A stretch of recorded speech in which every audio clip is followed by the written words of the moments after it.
Au cœur du Cantal, un géant de fer. 560 mètres de longueur, 120 mètres de hauteur. Le viaduc de Garabit, c'est 3000 tonnes de métal suspendues. Sur les derniers mètres, le train ralentit pour ménager la structure.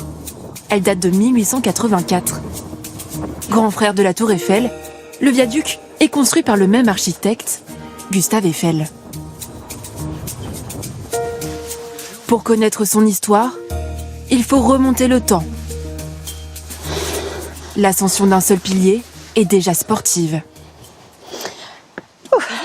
C'est qu'une dizaine de mètres, hein. C'est pas énorme. C'est que le début. Mais c'est que le début, tout à fait.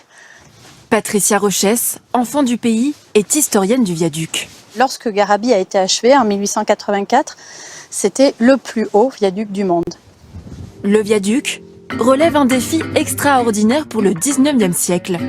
Enjamber les gorges de la Truyère, jugées alors infranchissables. Grâce à cette arche monumentale montée en porte-à-faux, la structure débute de chaque rive et se rejoint en son centre.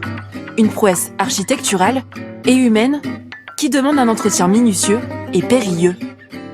Des ouvriers de la SNCF qui ne craignent pas le vertige répandent sur le viaduc 12 000 kilos de peinture et vérifient les quelques 700 000 rivets de l'ouvrage. Le dernier coup de pinceau date de 1998, mais les rivets sont, eux, surveillés en permanence. En service depuis 135 ans, le pont a longtemps été le lien principal entre le Cantal et le reste du pays.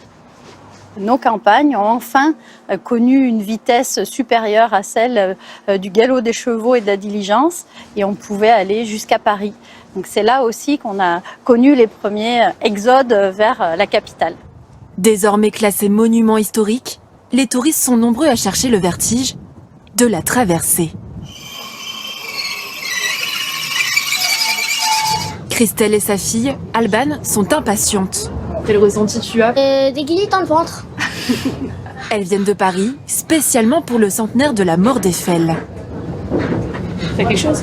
Non. Admiratrice de son œuvre, elles franchissent pour la première fois le Garabit. C'est Oh la chouette. vache, c'est haut. C'est trop bien. Grandiose. Ah non, c'est chouette. Ah, c'est beau. J'aime trop court. Trop court, ouais. Un moment suspendu d'1 minute seulement. C'était trop bien.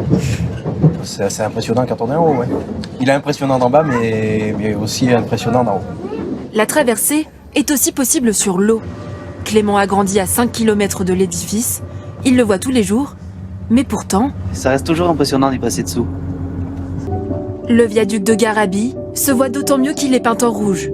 Un hommage à la couleur d'origine de sa petite sœur, la Tour Eiffel.